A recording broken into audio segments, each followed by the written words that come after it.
అవన్నీ వేరేలాగా ఉంటాయి, దాన్ని ఎప్పుడు కన్సిడరేషన్లోకి తీసుకోలేదండి. సో ఏ సినిమాకి తగ్గట్టు ఆ సినిమా చూసుకోవాలి. ఇంతకీ జై హనుమాన్లో ఉన్నారా లేదా మీరు?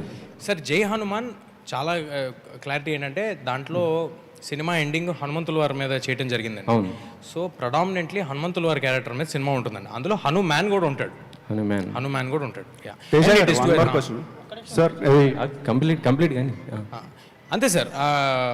అది ఇంకా టూ ఎర్లీ, చాలా చాలా టైం పడుతుంది అంతా.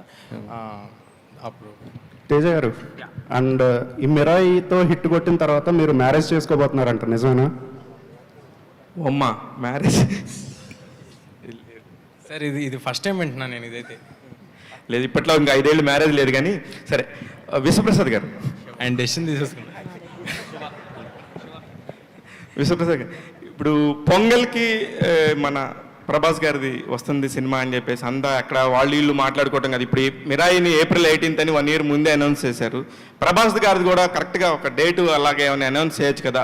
అదను ఇంకా కూడా షూటింగ్ 50% కూడా అవ్వలేదు, 60% అవ్వలేదు. ఇలాంటి రూమర్స్ అన్నిటికీ ఒకసారి చెక్ పెట్టొచ్చు కదా మీరు. ప్రభాస్ ఫ్యాన్స్ అందరూ ఎదురు చూస్తున్నారు. అంటే దానికి ఒక ఈవెంట్ పెట్టి డెఫినెట్గా అనౌన్స్ చేస్తామండి. తేజ గారు, విశ్వప్రసాద్, నెక్స్ట్ 2-3 questions అండి. తేజ గారు, here hi, myself Hemamalini. So మీరు చిన్నప్పటి నుంచి చిరంజీవి గారితో వర్క్ చేశారు, పవన్ కళ్యాణ్ గారితో వర్క్ చేశారు, అందరితో వర్క్ చేశారు. ముఖ్యంగా ఈ గ్లిమ్స్ చూసినప్పుడు I can personally as a audience perspective కింద వాళ్ళిద్దరిని చూడడం జరుగుతుంది. సో నిజంగా కొన్ని షార్ట్స్లో పవన్ కళ్యాణ్ గారిని ఎలా ఎలివేట్ చేసి చూపిస్తే ఎలా ఉంటుందని, చిరంజీవి గారి ఐ లుక్ అని, అలాంటివన్నీ కనబడుతున్నాయి ఇందులో. సో పర్సనల్గా మీరు యాక్ట్ చేశారు కాబట్టి వాళ్ళతోటి, సో వీళ్ళు యాక్ట్ చేసింది నేను ఇన్బిల్డ్ చేసుకుని చేస్తాను అలా ఏమన్నా ఉన్నాయా?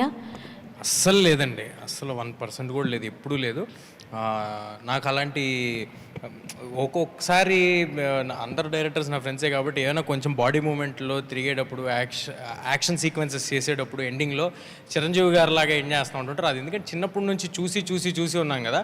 కానీ అది రాకుండా ఉండడానికి చాలా ప్రయత్నం చేస్తాం. మా డైరెక్టర్స్ అందరూ చాలా ఓపెన్గా చెప్పేస్తారు. కానీ ఇంటెన్షనల్గా అయితే అసలు ఎప్పుడు ఏది చేయండి.